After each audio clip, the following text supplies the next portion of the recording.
Washington football. Woo!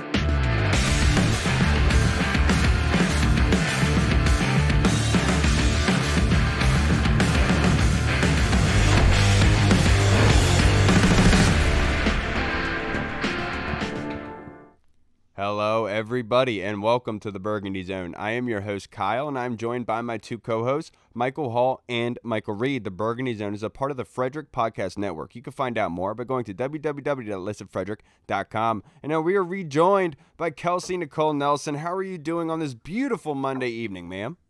Hi, I'm doing fantastic. Did you say Monday? It's Thursday. It's Thursday. I'm sorry. I was like, wait, is it me? Because I know I work a lot, but it is Thursday.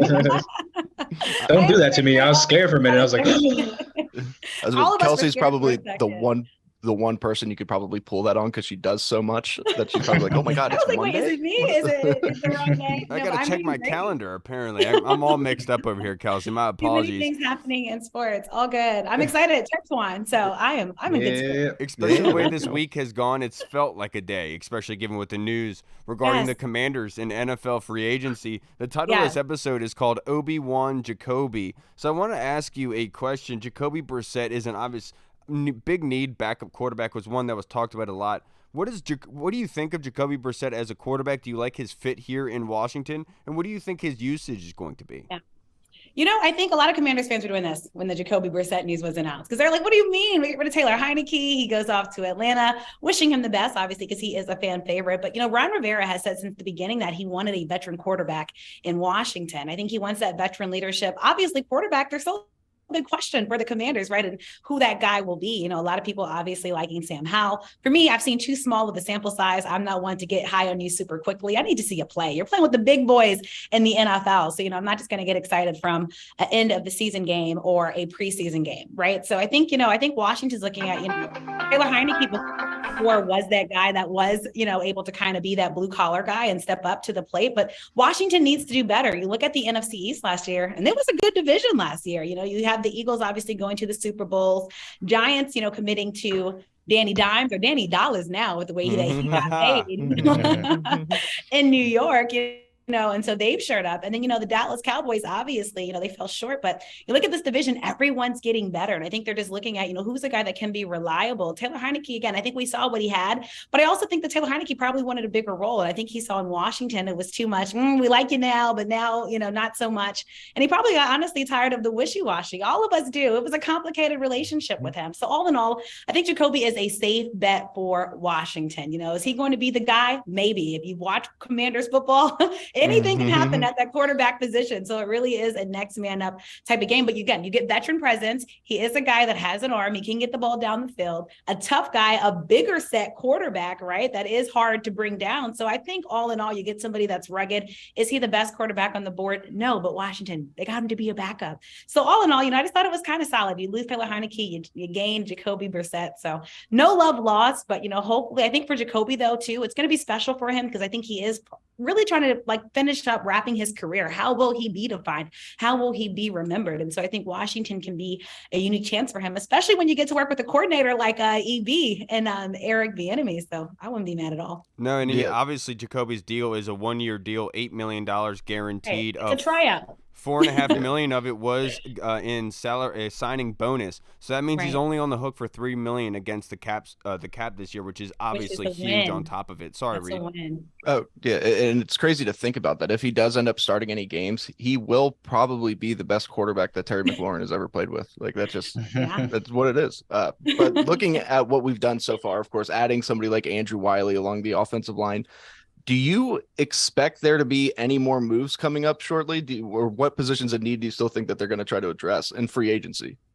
I know Washington hasn't had the big splashy moves like some of these teams have, but let's be honest, the offensive line was a major area of concern for Washington. I know Carson's got a lot of hate, but he got a lot of sacks too because he wasn't protected right. The man was on his back. There's only so much you can do as a quarterback when you're always pressured. I'd be scared to throw the football too, folks, playing behind certain offensive lines. So I say all that to say, I think Washington, they're trying to shore up that space. I think that was huge. The secondary, I had a question about as well last year. Health is always going to play a factor. I think that was a big major reason for the offensive line moves as well. Again, you got to keep these guys healthy. That's any football position, right? The healthier your guys are, the more that they can play in tandem together, the more chemistry that can be built. So I think I'm liking right now what I'm seeing from Washington. Again, not the splashiest moves, but safe moves and moves that Washington need to make. Washington was not a bad team last year. Let's remember that.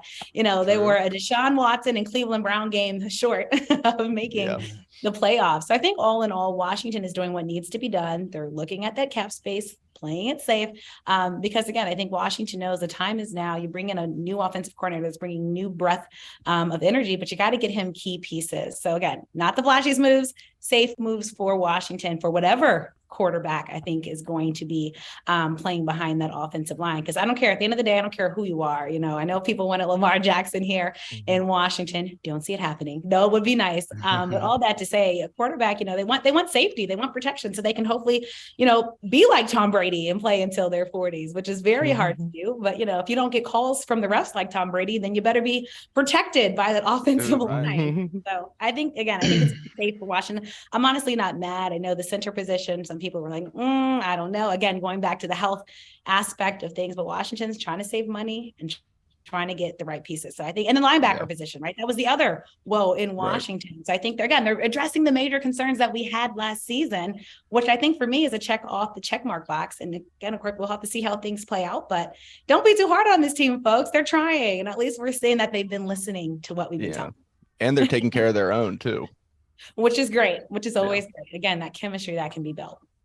Yeah, definitely. That's good for like the culture of the team as far as like bringing your guys back, the guys that are the depth pieces that are like the good locker room guys as well. So definitely like you said, they made a lot of solid moves, a lot of like you said, not a lot of splashy moves, but a lot of solid moves to fill the holes that they need so they can free themselves up for the draft.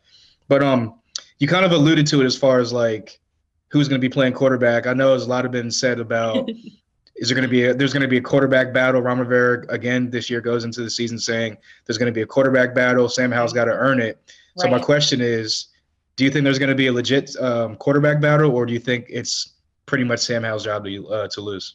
I actually do think it is going to be a battle because let's remember Ron Rivera, as long as he's been in Washington, as much as we love Ron Rivera, he has had losing seasons right under his belt. I think he has something to prove here in Washington. One, because we're supposed to be getting new ownership, right? I mean, essentially, anytime if you're working in a job and somebody new comes in, I don't know you. I don't know if I want to keep you. So I need to make sure that I can, do everything that I can. So I think that's going to be important for him. Again, Eric Bieniemy, I think he put a chance on the line coming to Washington saying, hey, I can do it on my own. So he's going to want a quarterback. I think that can show like, hey, no matter what folks say, like LaShawn McCoy or anybody else, I can do the job, and I can bring a winner to Washington. So I think all in all, I think Ron's right. I think he is going to want a battle. Shoot, Taylor Heineke will tell you that. He felt like he had to battle his whole time here in Washington. So I don't think it's a bad thing. Washington is a team, as you guys know, for the past 2 decades, we have been through quarterback woes.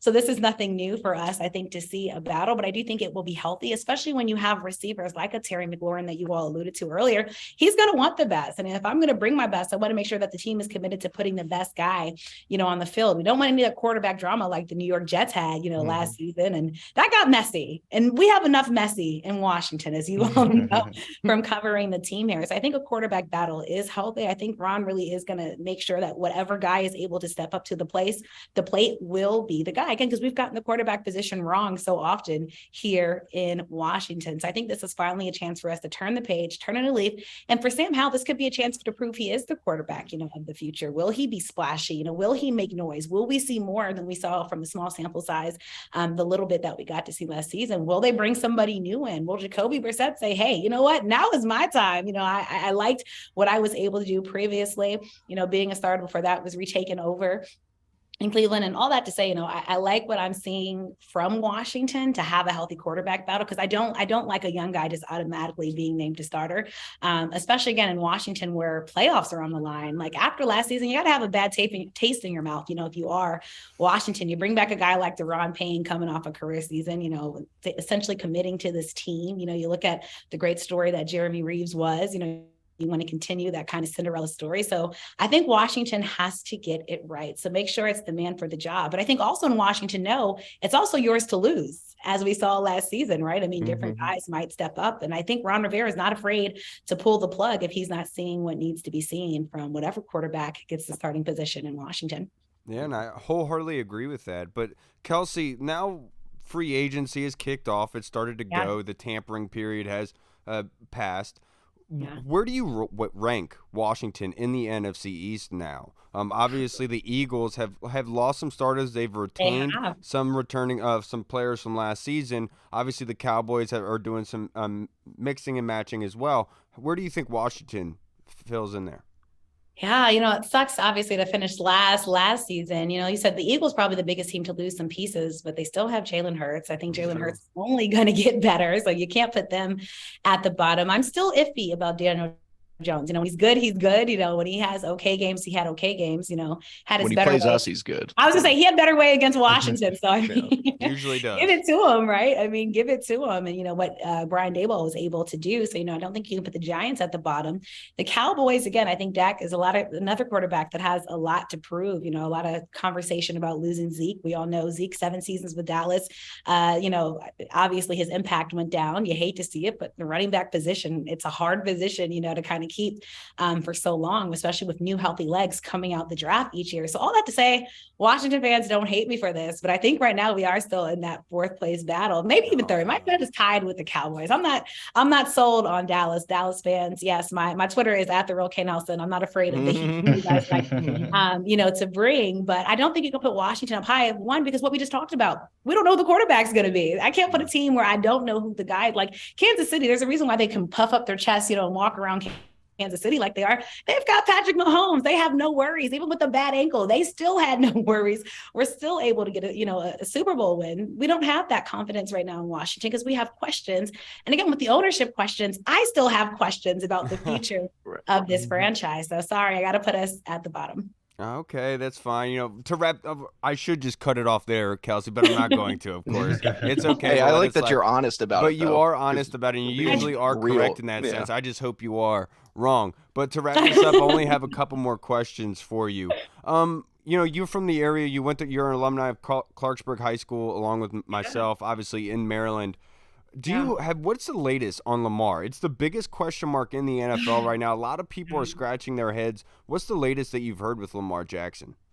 So it's messy business in Baltimore too. This is something that's so uncharacteristic of the Baltimore Ravens organization. For so long, the Baltimore Ravens have been like the standing pride. And honestly, until the Ray Rice incident, if you really think about it, Baltimore has been standard. And even that, I think they've been able to bounce back from, as a top tier organization, from top to bottom. Steve Bisciotti, never heard anything about that owner except positive things, being out in the community. I think there was trust with Lamar Jackson. I don't think any coach trusts his quarterback more than John Harbaugh trusted Lamar Jackson to go for it on 4th down.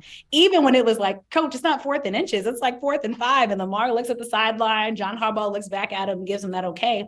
One of the reasons why the Ravens were the top team to go for it on 4th down. Not always successful though. But all that to say, I think right now in Baltimore, it's a couple things. One, obviously the kind of the elephant, we're not even the elephant anymore, but Lamar not having an agent, it does cause trouble. Why? Because agents, they form these relationships with these guys. They are able to talk for you in the room. It's kind of like yourself. If you went, it's harder for you to kind of go in the room and talk about yourself. One, because you're only going to say the positives usually about yourself, right? You're not going to say any probably thing negative about yourself. And then 2, people like to deal with who they know. They know Lamar as a player. They don't know Lamar as an agent or the one that wants to be in the room. But all that to say, I think with Lamar, we've never seen this type of, I'm just going to say it, the collusion that we saw, with teams just automatically dropping out the Lamar Jackson race. And I'm thinking, this can't be the same guy that, Mark Ingram dubbed hell freaky, because the freakiness that he displays, on the football field and why he's must-watch TV, why we call him Action Jackson. So all that to say, I really do think Lamar is probably going to end up back in Baltimore. Unfortunately, I think he's seeing just the ugly side of the NFL, wanting to respectfully get what he deserves, but Deshaun Watson breaking the bank, and owners saying the guaranteed money just ain't it, because we just can't trust. We can't trust. Things happen, with these guys. And Deshaun Watson, look how that kind of panned out. He had a rough start back, when he came back to Cleveland. So I think Lamar, and it's nothing new to him. He's been an underdog his entire life, even being an underdog, getting drafted into the NFL. So he's used to it. But I think he's just seeing, again, the bad side of football, where the NFL is just saying, we're not ready to let players dictate their own, because he would be a game changer if he was able to dictate his own contract and get the guaranteed money, that we're hearing his camp, is wanting, which is right now him and his mother. So all that to say, it's going to be messy business. I believe he'll be back in Baltimore, but you hate to kind of have this type of severed relationship relationship, because it's just not the same. And basically, you feel like the team just didn't show you, the love that you didn't want to, the love that you wanted to have. And remember, this has been going over 2 years. Yeah. How many of you would be willing to be in a complicated relationship for over 2 years? Like, show me you're committed to me.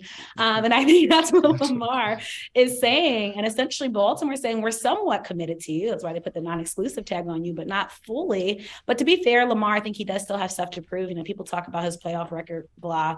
I think he's still a dynamic quarterback. The injury's okay. He's a human being. Baltimore was still able to do pretty decent without him. They were a Tyler Huntley Superman play away from getting to the next round. That still bothers me. He made the Pro Bowl. Yeah, he did make the Pro Bowl. Yeah. But let's be honest, though, the quarterback market for Lamar, how big is it, fellas? This big. I mean, it doesn't make any sense. To Vegas, Crazy. Taylor Heineke to Atlanta.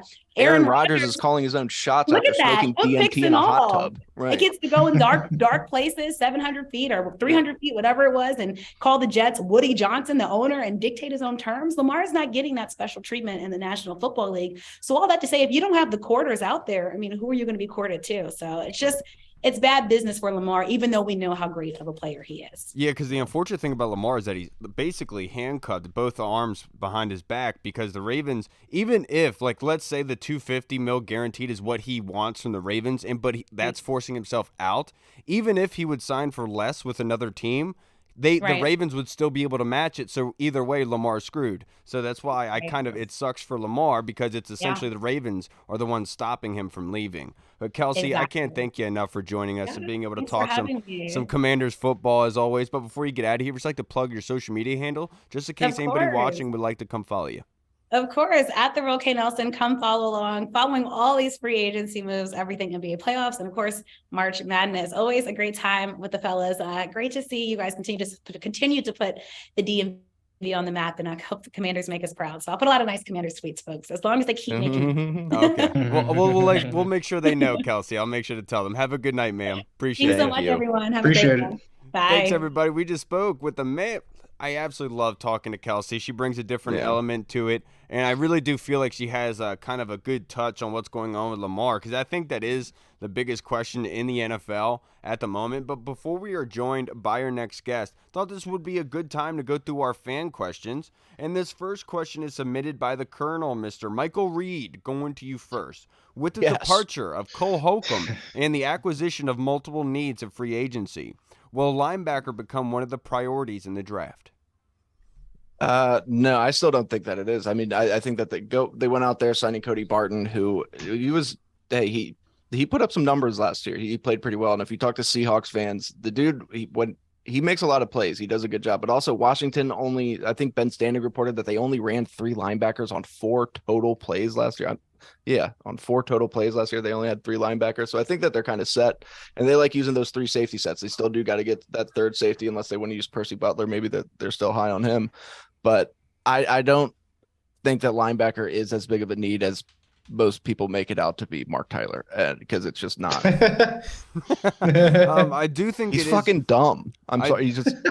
I do think that linebacker is a bigger need now because of Cole Holcomb's departure. I think the way that we were looking at it, but Cody Barton, I think, is a good acquisition. But I do think that there needs to be youth added, possibly in the draft if you can. More of your Mike guy that you could feel can progress into that. We've learned that linebacker is hard to adjust for in the NFL, especially for rookies. And so I'm more shying away from the high value first round or second round kind of pick for a linebacker. I'm not going to say it's a major need, even though that's what I said earlier after looking at Cody Barton in his film. And I think the explanation is spot on, because a lot of the time what they're having is Cam Curl come up and play linebacker or one of those safeties, and so it takes away the need for the third guy. But I do think the special teams element is key, and that's why David Mayo is back and Khalid Hudson and such. But I wouldn't say it's a major need, but you probably do need some more. Still, definitely need some more bodies in there. Like Kyle's closet, just a bunch of bodies. Just like your rear. I'm putting dead guys in my ass? What? Stop, man.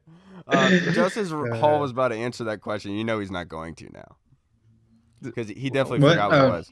No, I was going to say, I pretty much agree with you guys. Like, I don't think it's that big of a need. I think that with teams running like so much 11 personnel and spreading teams out, that they're not really putting like that much of an emphasis. Again, like you said, because on the linebacker, because we use a 3 safety set, you got a guy like Cam Curl coming down into the box, essentially playing that third linebacker in the run game, covering the tight ends out the coming out, covering the running backs out the backfield and stuff like that. So, and also at the end of the day, I think that they will probably end up drafting a guy, but I think it'll be like a day 3. Maybe you try to find your next Cole Holcomb, a day 3 guy that you can kind of groom, kind of bring in slowly, and then maybe eventually he becomes a starter for you like down the road. But yeah, I think that and maybe they find another guy in like that second or third wave of free agency.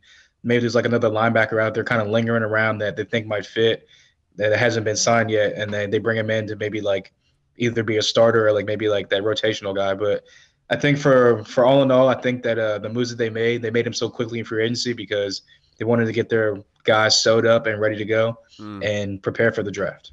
Yep, I totally understand why they would want to do that, right? But now, Hull, let's keep it with you. This next question from the Colonel. Great news that we signed friend of the pod, Tyler Larson. Yeah, congratulations, Tyler. Yes, sir. Yeah. Does this mean Chase Roullier is potentially on the chopping block with the acquisition of Nick Gates from the Giants? I would say as of right now, no, because Chase Roullier, when he is healthy, is a top 5 center in this league.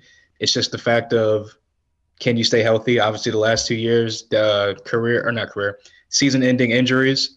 I think that they try to restructure him and get him back like a little bit cheaper. And if he can stay healthy, cool. Otherwise, like I said, that's why they signed a guy like Nick Gates, who's played center throughout his career. So, yeah, if I had to take a guess, if they are going to cut him, it's going to be after June 1st because they save more money that way.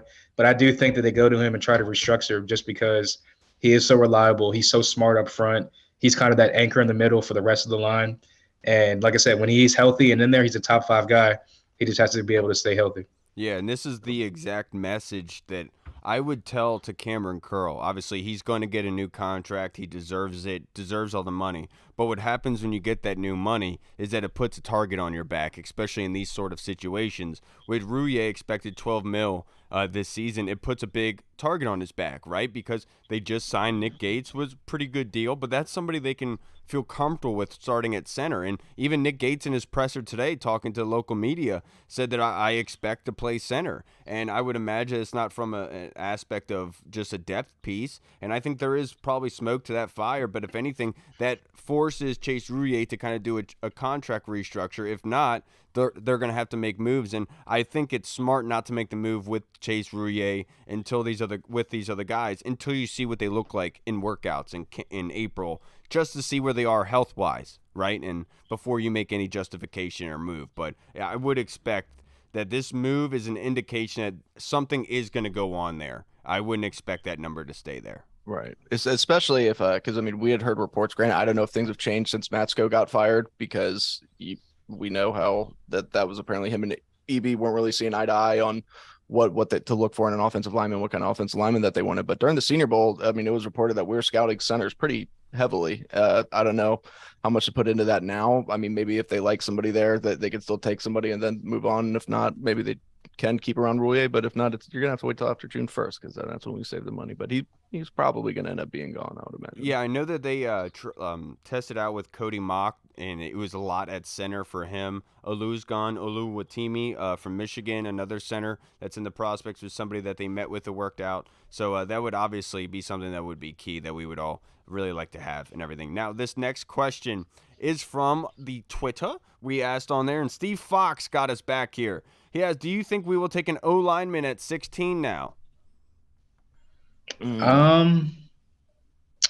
Maybe if one that they like drops out of the top 10, just because like the guys have filled holes in free agency and whatnot, stuff like that. So I would say yes, but at this point I'd probably say it's probably 60-40 that they go corner in the first round, probably maybe offensive lineman in the second round. But again, we'll see what happens with the rest of free agency so far. Yeah, and that's one of the reasons why I really like what they did here, Steve, because they can go in multiple directions based here, because Wiley can play guard, same with Cosme, or they could play tackle. But now we are joined by our next guest. He's grooving in, sliding in very nicely, Mr. Anthony Armstrong. How are you doing, brother? Man, I'm good, man. I can't complain. I got some cinnamon roasted almonds over here. Got some cinnamon roasted almonds, and you're dancing. And I'm dancing. Yes, let me put my little blue light glasses on. There we Dude, go. those things help myself. so much. Blue light glasses help so much. My migraines have decreased by about 50%, and that's incredible. So yeah, that sounds like an ad. Yeah, I endorse this product. Today's episode is sponsored by blue light glasses. I'm sure you do, Reed. Absolutely. But I recently discovered chocolate covered almonds, and I absolutely love them. You Anthony. just discovered them, Kyle? I was gonna say, like, no, I didn't what? eat them before. I seriously, I thought like you just now heard of them. No. Like I didn't eat them until recently, so and then I started good. eating They're them. so I'm like addicted now, dude. You can go dark chocolate. You can go milk. That's how I am with It's the perfect pistachios. food. Henry Right. bought in like a big jug of pistachios, and that was like a month or two ago, and I've been hooked ever since. Dude, look, fellas, if anybody knows nuts, this guy. Love Pistachios, love chocolate covered almonds. Hey, Anthony, your video went out, brother. I don't know what happened to that. It's all good, brother. But I have my first question for you because yesterday it got announced that Washington signed Jacoby Brissett to be the backup quarterback / competing quarterback for obviously number one. But in your opinion, what you see of Jacoby Brissett, what does he do for you as a wide receiver that's different than other quarterbacks you could compare him to? Oh, is he not there anymore? Brissett he's somebody that's going to be consistent. I don't know what happened to my stuff, but he's a consistent guy to where he's going to be able to read offense as well. He's read defense as well. He's going to deliver the football where it needs to go. He doesn't make a lot of mistakes, but overall, he's not as exciting as what maybe some other quarterbacks are. But he'll get the job done. And I think it's a really smart decision to get a guy like that because he's mature enough to understand, hey, there's a good chance you're going to be the backup. And he's not going to be a guy that just like pouts and shows how upset he is because he's not getting to be the starter. So right. I think he'd be able to handle the situation well, be a great mentor for Sam and whoever else they probably draft a quarterback as well. So he'll be a good mentor. Yeah. Yeah, and I'm just going to ask you the question that was just asked to us because I think it's a good question. It's something that I've been contemplating. Kyle, who asked that? Because I want to give him props. Steve Fox. Steve Fox, props. Anthony Armstrong. What do you think that with the signings and free agency? I mean, obviously signing Andrew Wiley to fill that right tackle void. They already have kind of some set positions along the line. Do you still think at 16 what are the chances that they go offensive line at 16 now? Man, I was thinking everything was set up for them to go. I feel like my mic might have changed. Sorry. No. Okay, we're good. Did his microphone change that time? I think he just as he said, we're good. Yeah. Well, how about you, Hall? How about you answer the question until Anthony comes back?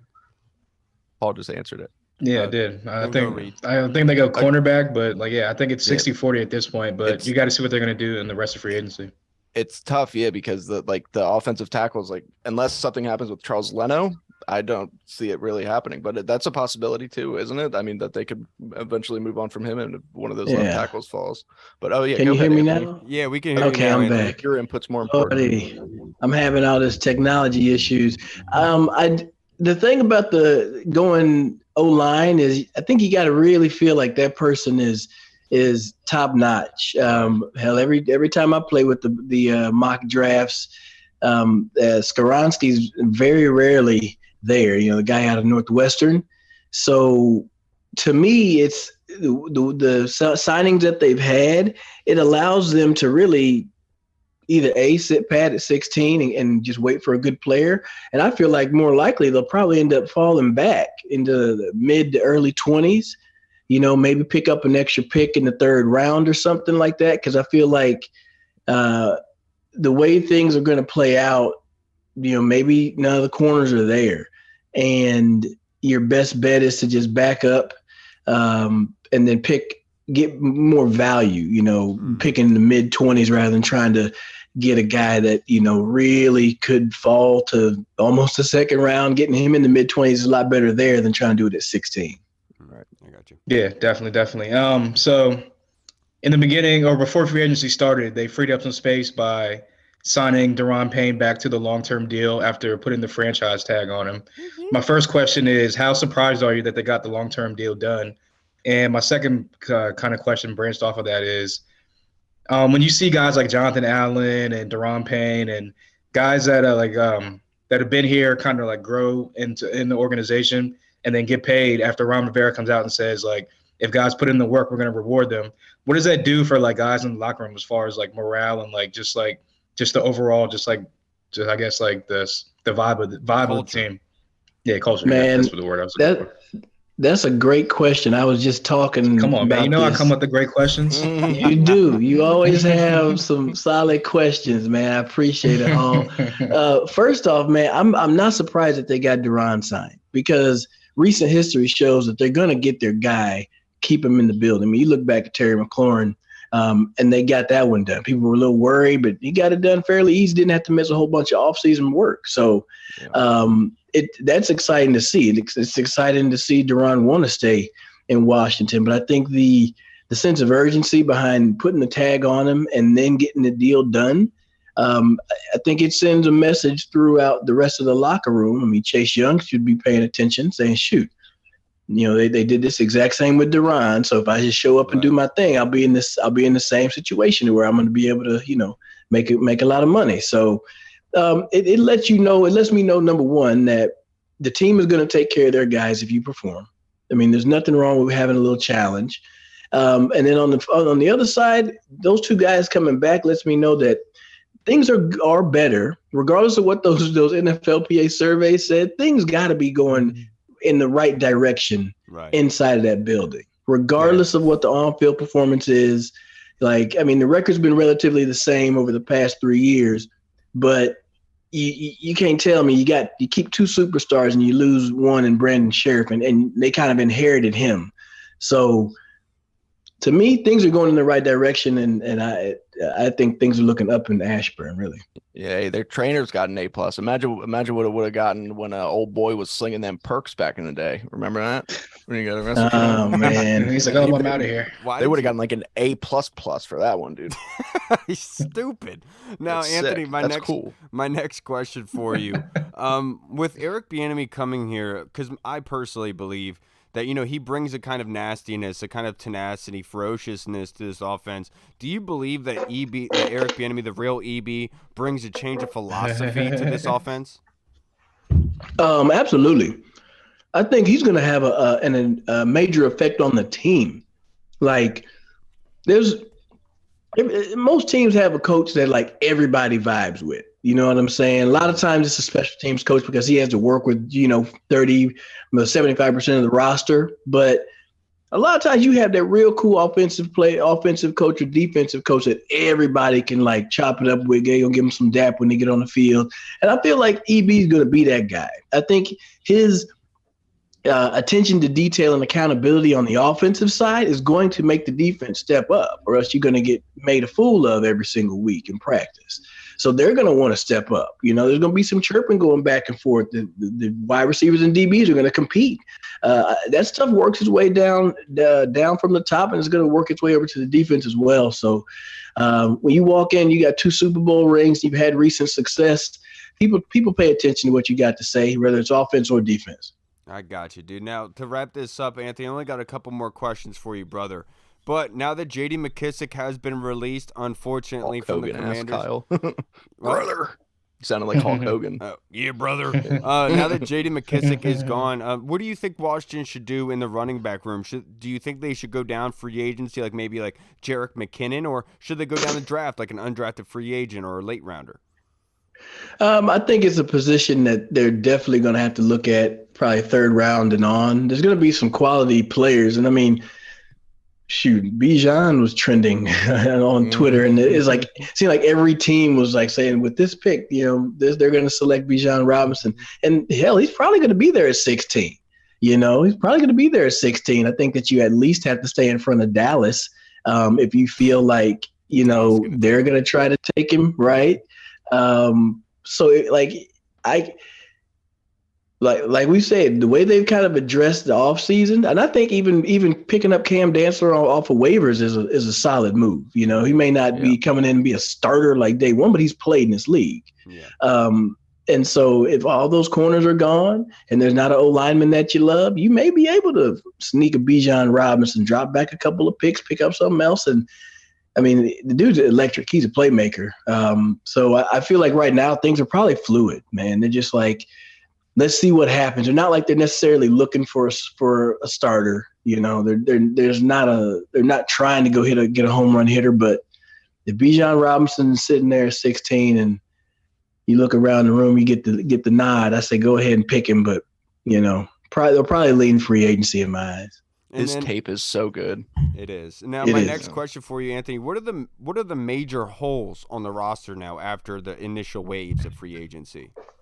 Man, the major holes, I think right now, we want to see what they're going to do at linebacker.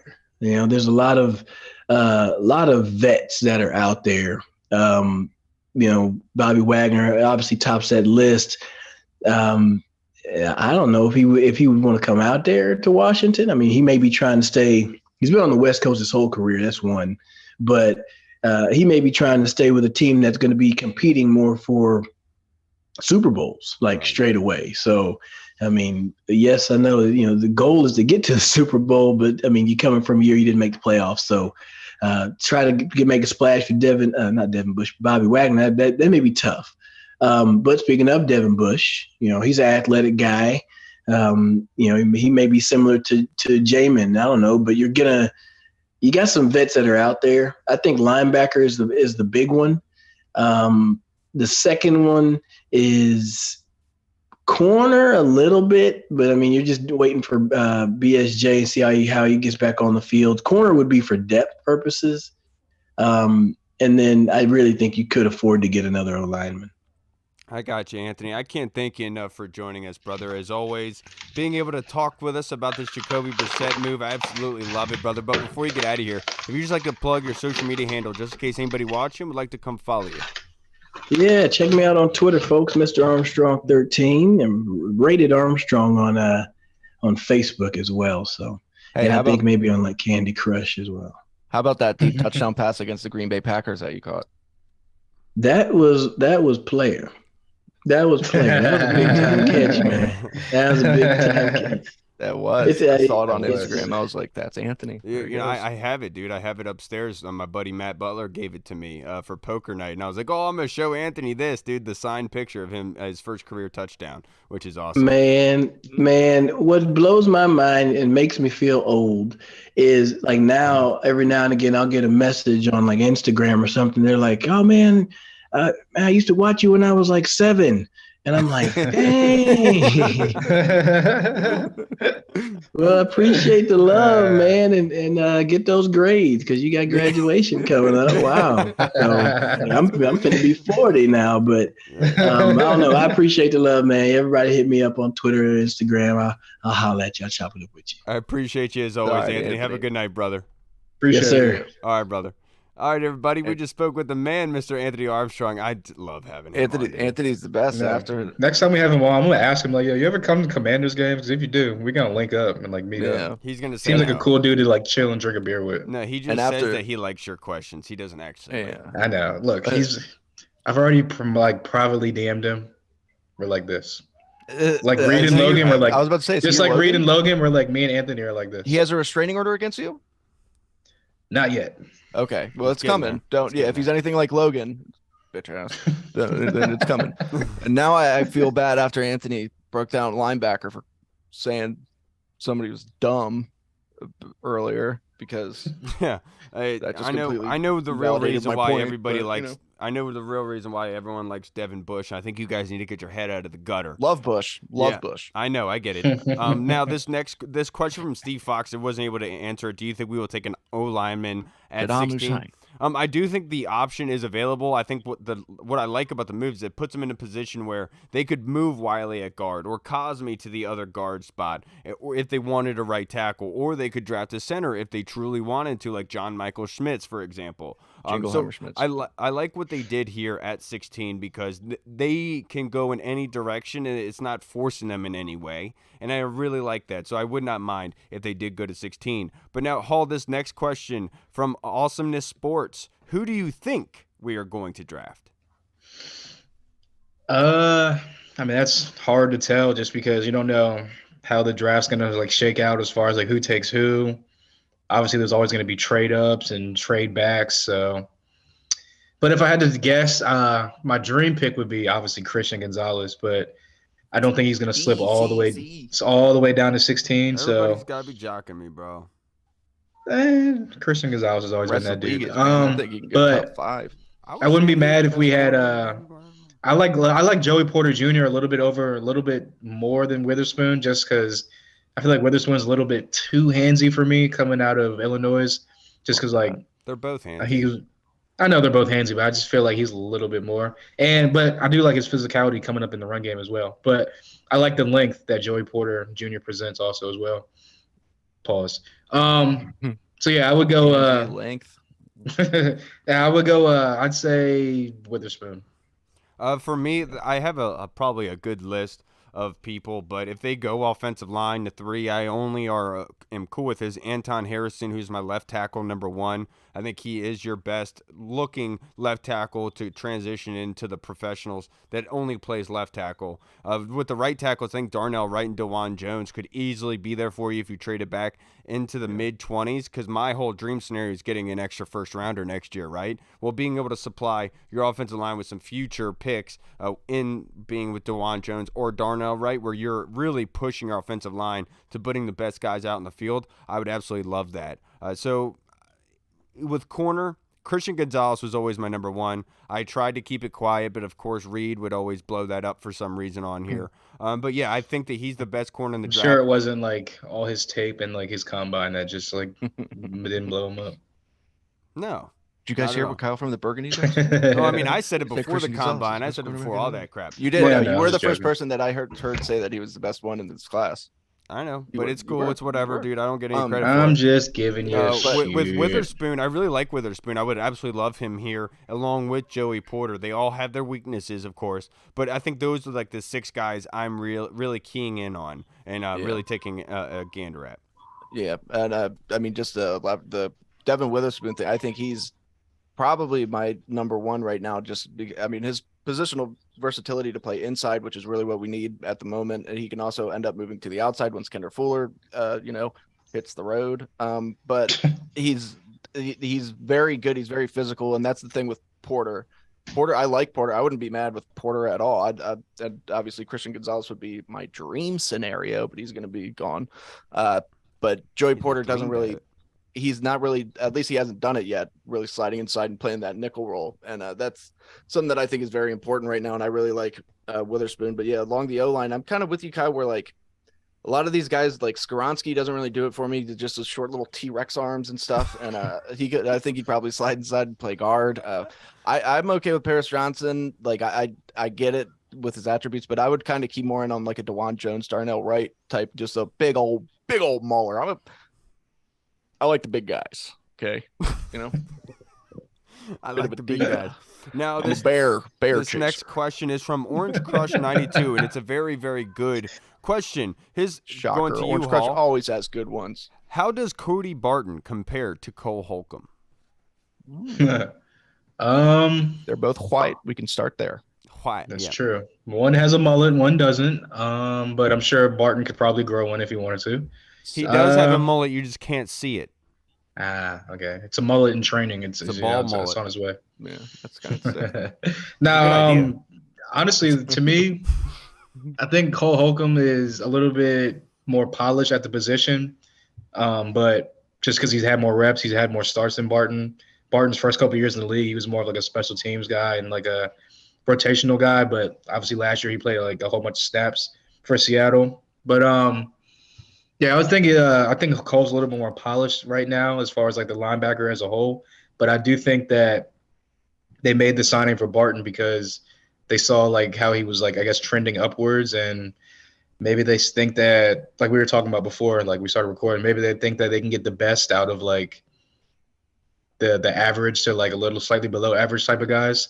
So, but yeah, as far as comparison, I do think they're kind of the same person. Just I think Cole's a little bit more athletic and a little bit more polished, just because he's had more starts and been around a little bit longer. Yeah, and the funny thing about Barton, for the Seahawks defense, when I watched the game against the Bucs this year, he was taken off the field, and they're kind of like the emptier sets, so they would replace him, leave Brooks on, and they would replace him with a cornerback. And so with that being said, even though with that, he had 136 combined tackles, 2 sacks, 6 pass deflections, and 2 interceptions.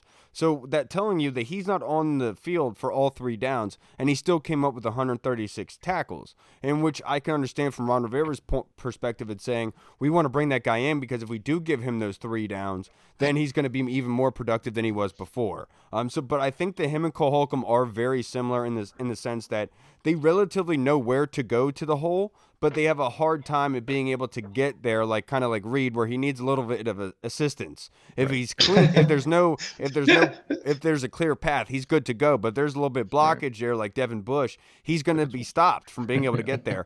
So he's not going to overpower guys in that breath. But he's kind of smart, and when he gets lined up on linebacker or running backs out of the flat, he's very good at recognizing that, flowing to the ball. But I think he's very, very similar to Cole, but I think the biggest difference is experience. He's 6'2", 237 pounds, and he's 26 years old. So his 1 year, $3.5 million guaranteed. So, and I think it could go up to $5 million total. So basically, for half the price of Cole Holcomb, you're getting a similar style of player. Right, and it's crazy that he's 26 because I mean he's 7 years older than me. I'm only 19. So like that's crazy to me. But I will say, I mean, just to add on to what you guys were talking about, he's very similar to Cole. I will say that at least like in terms of splash plays, I think it was Nick Akridge. Shout out Nick Akridge. That play against Rondale Moore where he had no choice but to pick him up when he ran up the seam, and he was with him. And Rondale Moore's known for his speed, and getting deep, and he went to the end zone with him and got the pass breakup. And I think stuff like that's very impressive, especially if you do want to use him in coverage. I don't know. I mean, I haven't watched him extensively or anything, but if you do want to, I think that's good because it'll free up Jamin Davis to be able to do what he did last year where he really shined, and that's just go wreak havoc and blow up plays. And I think that that's always a good thing. But I think that they're going to rely that it's smart just using those two and then kind of relying on a third safety or a nickel back in most situations. Yeah, and that's kind of how I'm looking at this, is them saying we could bring him in if we don't want to have the Buffalo nickel out there, so to speak. Yeah. Now, thank you for the question, OC. Next question from Tim Towner in the Discord chat server. Reed, there he is. Do you think there will be true competition for QB1, or do you believe Howell will be the starter of Game 1 regardless? How irrational do you expect fans to be if Howell is not given the first shot? Right.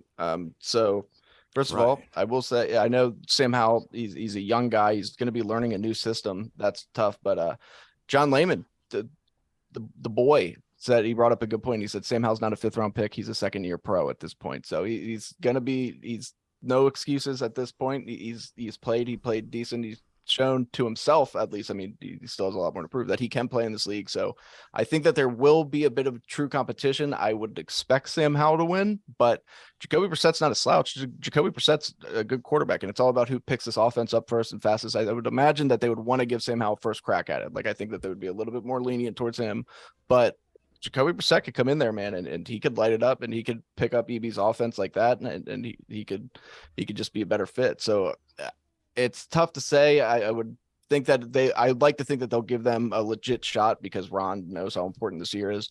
But I would say that they might want that they are probably going to sway a little bit towards Sam Howell and be a little bit more lenient with him, you know? Yeah, I do think there will be a competition, but I do think it is probably more slighted for Sam Howell, more given the obvious reasons of the fact that Jacoby Brissett's deal is a 1 year, $8 million guaranteed. Right, and what's more indicative of how much they've invested into somebody, a 5th-round pick or that $8 million for 1 year? And I think that the 5th-round pick weighs more in that sense. But that being said, I think Rivera learned from what happened with Haskins, and he said that I anointed him the starter too early, and that's what he is doing here. He's just letting Sam Howell know, look, you have to compete for this. It's yours if you do well, if you progress and do what we're asking of you. But letting you know, if you don't follow through with that, if you don't act like a leader of a football team, a leader of men, it can be taken away from you. And I think that's a smart way to go about it at the moment, heading into the offseason. But I do think fans will be irrational if Hal doesn't get the first start. Without a doubt, they'll replay everything Rivera said about Hal and, oh my God, how can you do this? Jacoby Brissett sucks. I know, but whatever. I just want to win. Yeah, I mean, they'll be irrational, like whether he gets the first crack at it or he doesn't get the first crack at it. Like this fan base is irrational about any and everything possible. So that's that. But yeah, I do think I do think it'll be like a competition, but I do think it'll be I don't want to say like a lopsided, I guess like a skewed competition where it's basically Hal's job to lose. I do think that the only way that Jacoby Brissett is like the week 1 starter is if there's an injury to Hal throughout training camp, or if Hal just comes out and just flat out just falls on his face, can't pick up the offense, and just looks like a straight up, I don't know what I'm doing quarterback on the field, which I don't expect that to happen because I forget who it was, but I was listening to somebody. They were talking about Sam Howell, and they said that one of his attributes is he's like a really smart guy. He picks up offenses like really like pretty quickly, fairly quickly.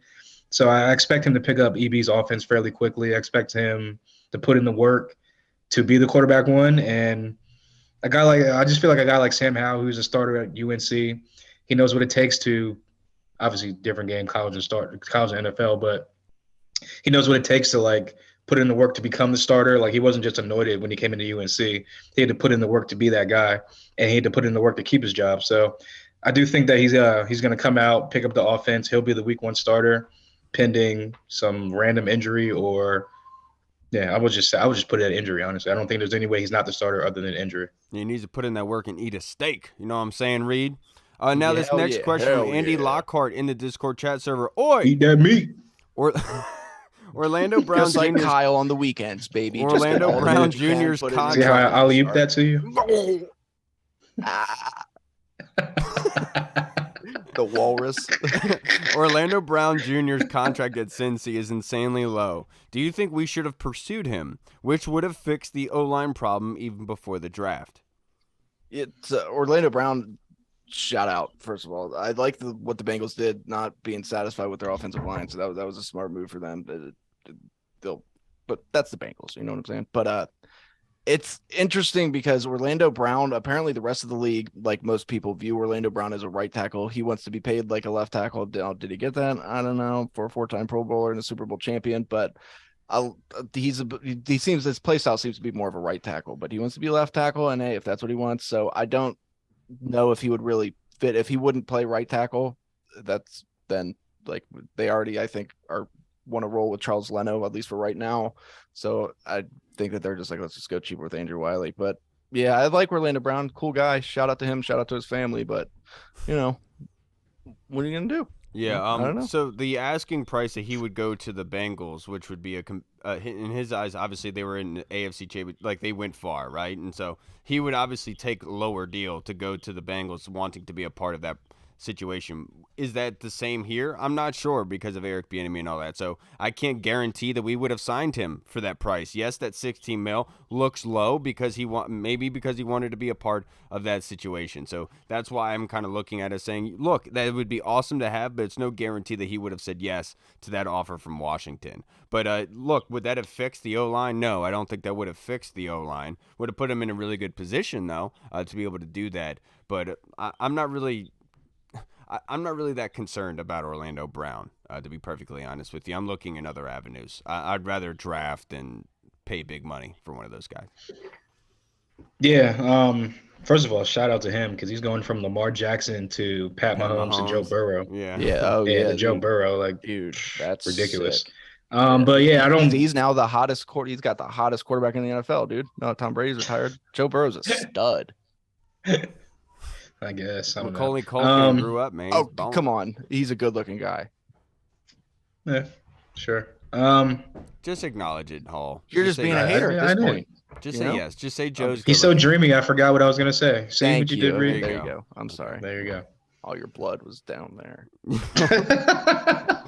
Now, let's move on to our next question, Reed. And this is from our boy Meast21, Brandon Reinbold in the Discord chat server. Thank you, Brandon. He wants to know, Reed, how do you feel about the Commanders' overall direction this early in free agency? And what's one thing you regret the team doing, and what's one thing you still want them to do? I like it. I think that they're identifying their positions of need and they're filling those, and especially along the O-line with getting some guys that can play multiple positions, being fairly versatile. And so, yeah, I like it. And what was the rest of it? What else did they still have to, or what did I not like? Or what? What's one thing you regret the team doing, and what's thing you still want them to do? Oh, the team doing. Okay, I was about to say, how much time you got, dude? I can give you a list full of regrets that I have about myself. But about the team doing is just, just to touch on the past, man. Starting Carson Wentz that game, it just sucks. You know what I'm saying? But that's neither here nor there. Anyway, go ahead with it, guys. I don't really have a regret up until this point. Like, I would maybe say Heineke. Well, you have no tattoos, no regrets tattooed on you. No remember? regrets. But I'm not going to say that because I feel like getting Jacoby Brissett isn't obvious and huge asset to this team, because he brings that stability that you want, right? And yes, Taylor Heineke was stable. He brought stability, but he was also chaotic in his play. And Jacoby Brissett is less of the turnover-worthy type of play quarterback. And so I love the stability that Jacoby Brissett brings. And so I do think we upgraded in that aspect of the game. So I'm not going to say I regret Taylor Heineke leaving, but I guess the one that I'll say is probably J.D. McKissic, just because I wish that he could have continued what he was doing before. But we're going to have to look to replace that in the running back room. What about you, Hall? I regret them changing the name. They should have never changed it from Redskins. It's bullcrap. Like this. You're about to get all the boys fired up. All the January 6 boys. You're getting them. Probably. They're like, oh, this guy's speaking brother. Yeah. Fired up again. I regret them not even trying to go after Lamar Jackson. They could have made it work, but I don't want to get back down that road anymore. What was the other part of the question? What is that like? Oh, I like that they went out and shored up the O-line. I like that they got a lot of versatile pieces across the offensive line that can play multiple positions. I like that the right side of the line is going to be really athletic, especially I think that EB is going to implement a lot of quick game, a lot of screen game and whatnot. So guys like Wiley and Cosme on the right side, or however the combination might be, get out in space and run some guys over and whatnot. So I like that they are changing their offensive philosophy, letting EB run things, so it seems. And I like that they are getting versatile offensive linemen. Yeah, no, one thing I didn't add, how do you feel about the overall direction? I do think that it's really good in the way that they're changing the identity of the offensive line. One thing I liked about Nick Gates is the fact that he was a captain. He was kind of that intense dude, smacking dudes in the head and everything like that, kind of riling everybody up. And that's the kind of identity that they do need on the offensive line. So that's what I really do like about this free agent. I don't like the identity of the Commander. They should have never moved Redskins. Redskins for life. Redskins for life. They should have never changed the name. And to also touch on that, I'm not comfortable with my identity. I think I need to identify as something else. Yeah, some guy out there lying and have been able to make love to my wife ever since the change of name. ever since them damn Indians came over here and started making us change things, So stupid. All right, everybody. We will catch you guys again on Monday. Have a great weekend. Hopefully some other news comes out. Maybe Cam Curl extension or something. I don't know. Probably going to happen later on. But hope you guys have a great weekend. Enjoy it. Be safe. I'm Kyle. Should have never changed the name. Woo! I was kind of a bad boy this episode. I was kind of tight. I was unfiltered and BD. And free Brendan Dassey. All right, everybody. We'll see you guys later. Have a good weekend. Really do appreciate you guys. Be safe, everybody. Washington football. Woo! Hey, what's up, everybody? It's Kyle. I just wanted to say thank you so much for watching. And if you liked what you saw, make sure you hit the subscribe button and the notification bell. That way you get notified when anything new is uploaded to the channel. Also, we just launched theburgundyzone.com. You can go there and find all of our latest news, articles, and the latest episodes that are uploaded. Again, we also have the Discord chat server, where all of our VIP folks are in, like Andy Burrows, Scott Hartley, Sergio Martin is in there as well. Don't miss out on the Discord chat server. Go and check that out. Until next time, everybody, Washington football. Woo!